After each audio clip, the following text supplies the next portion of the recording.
Hi everybody, Tim here from the Thaiger, and today we're outside one of the worker camps in Phuket, and we're with Shaun Stenning from 5 Star Marine in conjunction with One Phuket. And what we want to do with Shaun is just get a bit of an update with what's happening with these worker camps. It's not just here in Phuket, it's other parts of the country as well. But Shaun, with this camp, it looks like they're able to work but they can't leave. Yeah, so I think there's a couple of different kind of rules. Firstly, if their accommodation is on site with their work, then they can work but they can't leave. If their accommodation is separate from their work, then they can sleep but they can't go to work. This is a similar situation that's happening in Bangkok as well, with our friends in Bangkok Community Help providing us the information that if they're on site, they're locked on site, but if they're not on site for work, then they're locked in their accommodation. So who is looking after the food and the welfare for these people in these camps? Well, in some camps in Phuket, we're very lucky that we've got some responsible camp owners that are taking care of the people.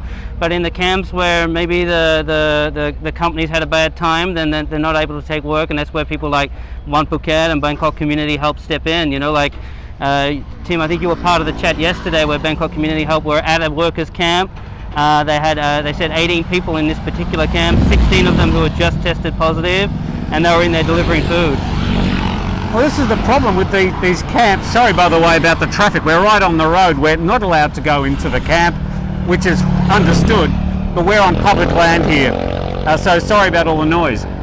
But in regards to these camps, when they're locked in, basically you've got a situation where they're in a super spreader event. They're all clumped together in these worker camps. Of course the disease is going to spread. Yeah, well, look, one of the reasons why they decided to lock the camps here in Phuket is because they had 13 positive cases in a single camp, and rather than trying to extract the positive cases and maybe quarantine the high risk cases, they just decided to quarantine the whole camp. And now they've extended that to basically every camp in Phuket under the same kind of order. I think it's because the government's resources are stretched in some areas, and it's just a lot easier for them to lock them on site. So the developers are basically going to be responsible for looking after the welfare and the feeding of these people. Correct. Yeah, that's how it is right now, but obviously it's not how it's playing out in a lot of the camps across Phuket and Bangkok, where relief agencies are having to step in, and fundraisers like what you're doing through the Thaiger is what's imperative to make sure that we can get food into these camps. Around the country, is there any estimate as to how many workers may be involved and caught in this situation? Yeah, so now you're going to be playing with figures that I think are fluid. You know, it's not real numbers that we could play with. There's been numbers that have been thrown around, but the problem is that you've got migrant workers, and no one really wants to go in and count these kind of figures and track them accurately. Yeah. And that's, you know, any number I would give you is purely just speculation right now. So we're talking about migrant workers, mostly Cambodian and Burmese, Thai people as well? Correct. Some of these camps have got that. Like there's a camp recently in the Talang area where they did an audit on the camp to find out A, how many people were in the camp, B, how many people were actually eligible or vaccinated. In this particular camp, you were looking at about 120 people on site in the camp, of which 13 were Thai. The rest were a mix of Myanmar and Cambodia. And you found the vaccination rates, the Thais were vaccinated, but the migrant workers weren't. Right, so the orders to keep these people in the camps, are they for a certain time, or is it just ongoing? Well, they have a longer lockdown period than us. You know, if you and I were to test positive or have a high risk interaction, we'd spend 14 days in quarantine. These camps are on a 30-day lockdown order, and who knows, you know, with the way that the government is doing things right now, that's probably a rolling order. All right. So, by the way, we do have a bit of attention from the guards here at the camp, and they've noticed what we're doing, and we may have an interruption, but we'll keep on going as long as we can. So what's the critical problem? Is it getting food to these people, medical supplies, oxygen? I think, you know, the situation we have here in Phuket is different to Bangkok.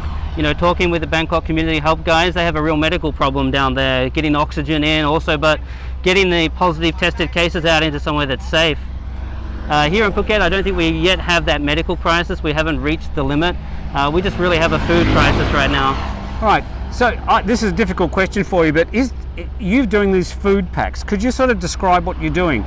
It's these packs of food that last for like a week with all the staples? So, you know, here in Phuket, we're not able to supply it for a week. You know, we just don't have the funds to be able to do that. So mainly it's 4 days for about 4 to 5 people. That's the pack that we give. Okay. You know, in there we've got rice, noodles, mama, we've got mackerel, some cooking oil, just the real basics. These are not Eggs. gourmet meals, you know. Yeah. Well, even now we've had to pull out eggs because the eggs in Phuket, they go off so fast, so we've had to swap that out with more dry food.